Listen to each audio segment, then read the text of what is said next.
to the Royal Daily Tea YouTube channel. Please be advised all of my videos are for entertainment purposes only, based 100% on my own opinion, my own theories, and my own research.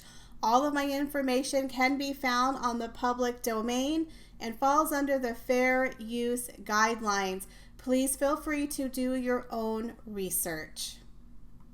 Hi everyone, it's Michelle and welcome back to the Royal Daily Tea. So I had a really fun and interesting day today.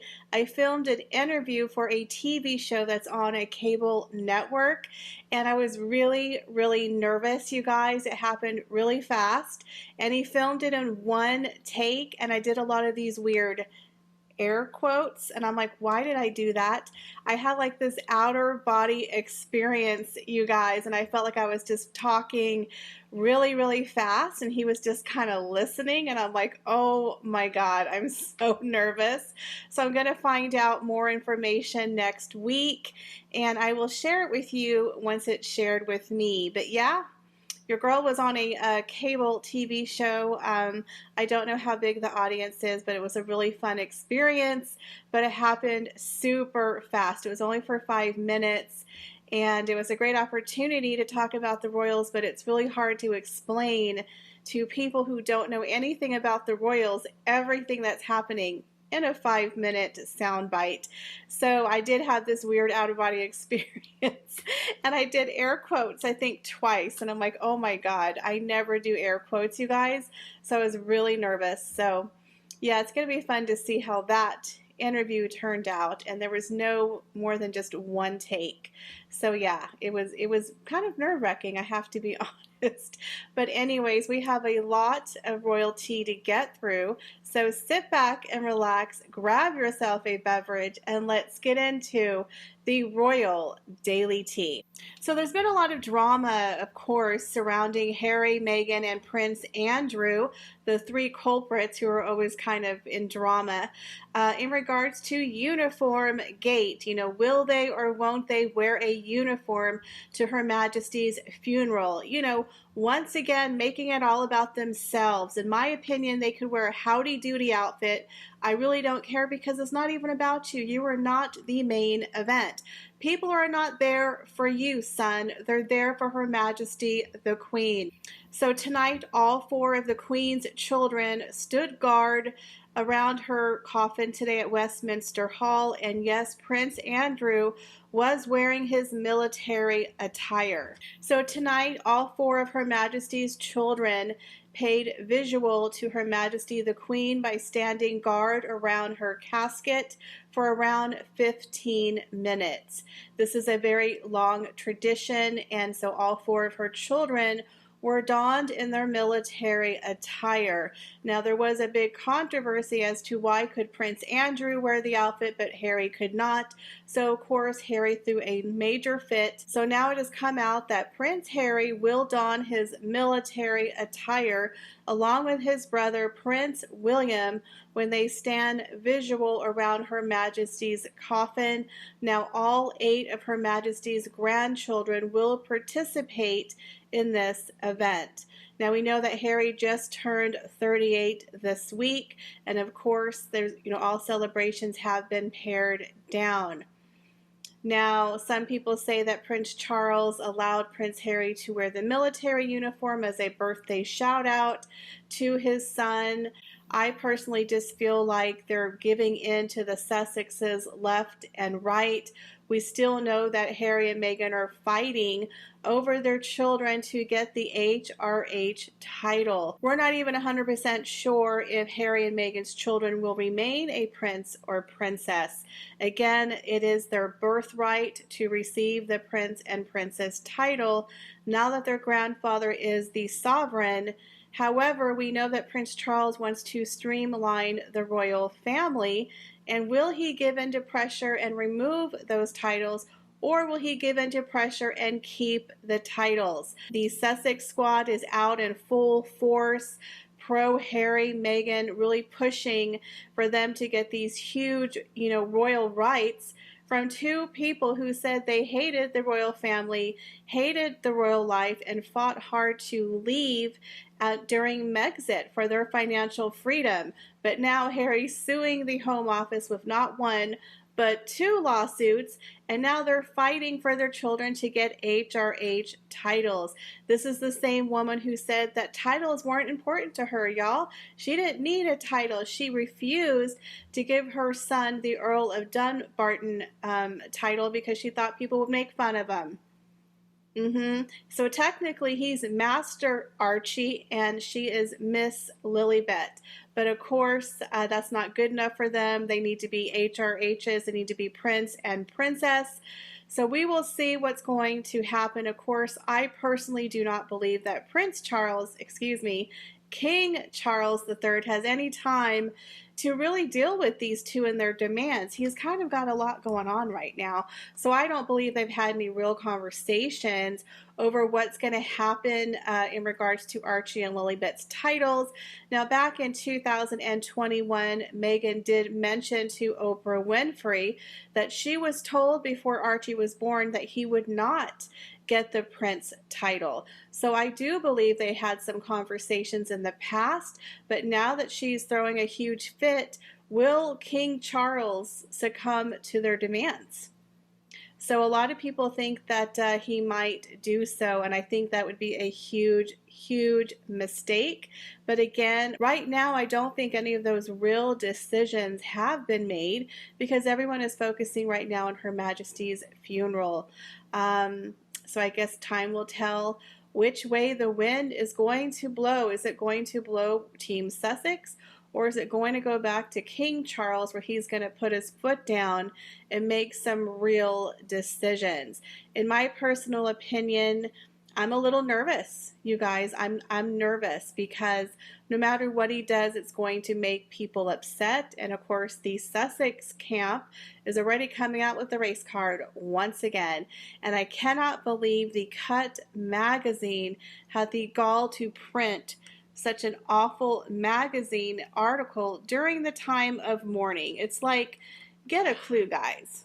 So now the Cut magazine, the same magazine that had Meghan Markle on the cover just last week, has now slammed King Charles III, calling him, quote, a big fussy baby. They're saying he's having huge tantrums behind the scenes and that he's pretty much a jerk to his staff.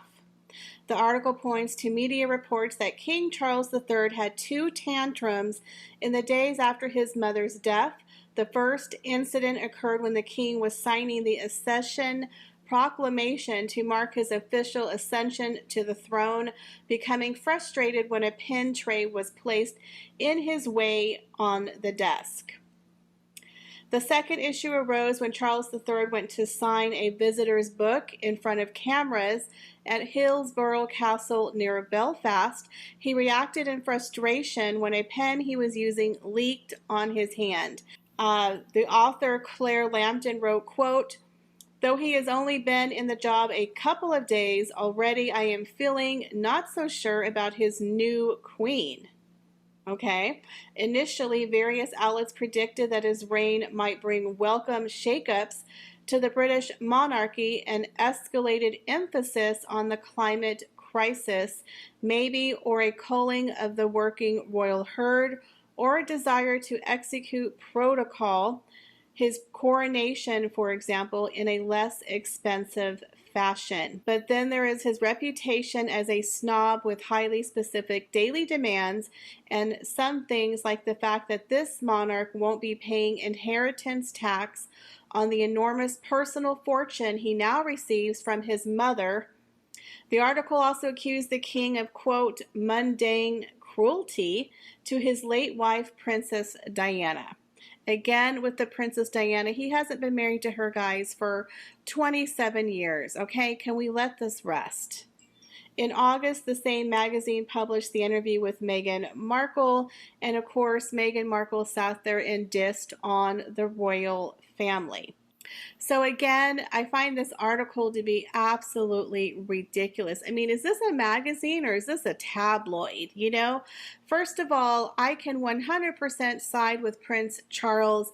Everyone knows a leaky pen is extremely frustrating, okay? Have you dealt with a leaky pen? Not to mention how tired he must be, having to deal with so many people, so many duties, so much stress and burden. You know, heavy is the head that wears the crown. This man has been waiting for over 70 years. He finally gets the job, but he has to lose his mother in order to get this promotion, to get this job. So I know he's wanted this job his entire life, but I'm sure he would prefer to have his mother. And right now, he would love to have her counsel. So now this man who is 73 years old, the oldest person to take the throne, has so much pressure because you've got magazines writing things about you. You have the tabloids, you have the Sussex Squad. All eyes are upon King Charles III, and everything he does is scrutinized to the 100th degree. Now, I have heard that Charles is a little bit, you know, he likes things the way he likes things, and he's not good at taking advice from people.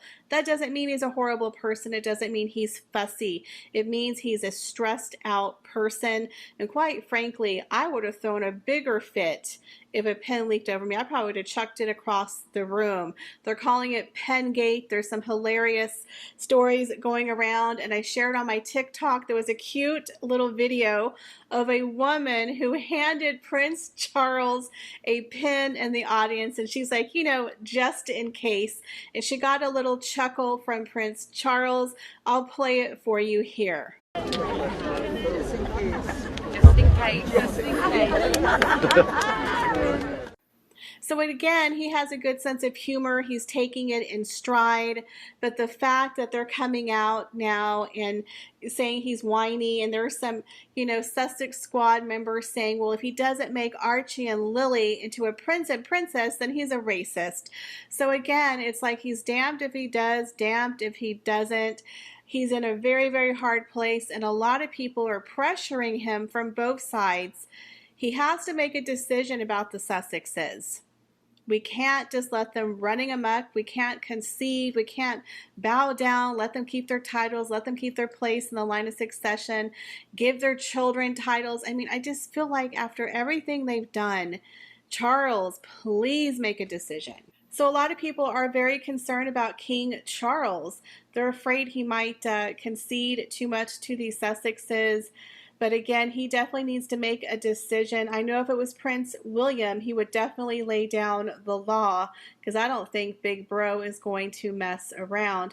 But the whole entire family has come together to show unity. They are accepting the Sussexes right now. Again, they're putting in a heart and they're put into a very hard place right now with the Sussexes. But again, Harry's memoir is still coming out in November. Meghan is still doing her little tricks behind the scenes. So, you know, Meghan Markle is definitely having to backtrack quite a bit. Not only is she combing through her Archetype podcast, but she was due to appear at an award show for Variety magazine, and she had to pull out of that appearance. She also had to back out of appearing on Jimmy Fallon, and now Variety magazine had announced that she was going to appear on the cover of Variety magazine for one of their upcoming issues.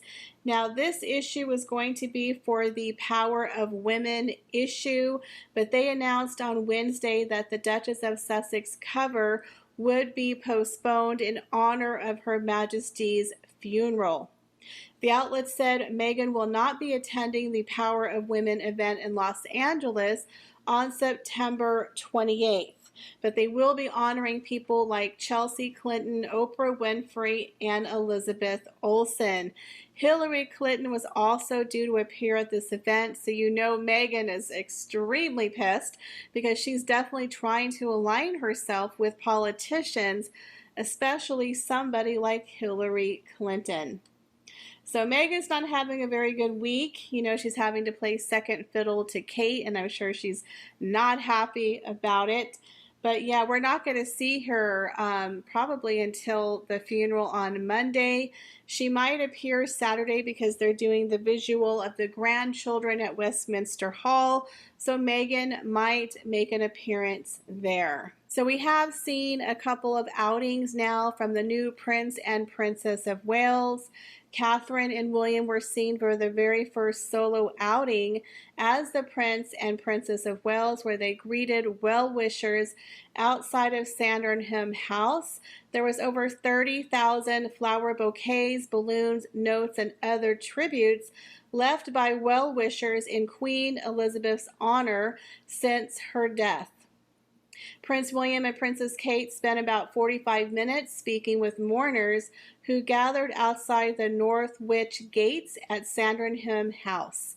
William and Catherine also met with many of the Commonwealth soldiers who are taking part of the Queen's funeral preparations. A war dance was even performed for them from the troops from New Zealand. Troops from New Zealand taking part in the Queen's state funeral performed a haka in front of the Prince and Princess of Wales. William and Kate spent the afternoon at Army Training Centre Purebright in Surrey, meeting soldiers from the Commonwealth who are participating in Monday's historic event. There were around 28 Australian troops, 64 Canadian soldiers, 25 from New Zealand taking part in the funeral service, for which rehearsals were taking place on site during the royals' visit. Earlier on the visit, they discussed how strange it had been going from the Queen's Platinum Jubilee to a funeral in a matter of months. William, talking with troops from Australia, was heard saying the difference between the celebrations in June and the funeral preparation shows the highs and lows of it all. Meanwhile, Kate, who was speaking with Canadian military personnel, said, quote, "Going from the Jubilee, to this in a few months is very strange." She was also heard discussing the lack of sleep with the troops. I can't imagine the amount of stress and the lack of sleep every single member of the royal family is definitely going through. You can tell they had the weight of the world on their shoulders and the stress and the tension in all of their faces. Purebright is acting as a holding area for service personnel based outside of London, where troops can train, eat, and sleep before moving into the capital to deliver, quote, ceremonial support to the funeral. The center houses 750 service personnel across defense and Commonwealth realm, defense forces, and has previously been used for soldiers involved in the Duke of Edinburgh's funeral and the Queen's Platinum Jubilee. So tomorrow we're going to see the visual of the 8 grandchildren standing guard around Her Majesty's coffin. And then on Monday, we're going to have the formal state funeral. So I'm sure we'll have some more royal updates before then. But what do you think about Prince Harry and Prince Andrew throwing fits in order to wear their military uniforms for a whole 15-minute visual, even though neither one of them will be wearing it for the funeral? Well, that is all the royalty that I have for you today. Thank you so much for stopping by my channel. Now, several people have reached out to me letting me know they have been unsubscribed. For whatever reason, YouTube is doing a lot of wacky things, so please double check. Make sure you are subscribed to my channel and that you hit the notification bell, and make sure that you heart or like or comment on my videos, because I think there's something happening with the AI and YouTube, and it might be unsubscribing people who don't interact with the video. I've had tons of people reach out to me, so I am not unsubbing you guys. Make sure you hit the notification bell and that you check that you are subscribed to my channel. Also, go over and check me out on TikTok and Instagram, and I'm going to be working really hard to update my website with lots of exciting new things coming very soon to Royal Daily Tea. So make sure you go over and check out my website, say hello to me, and be sure to come back for my next video. Bye, guys.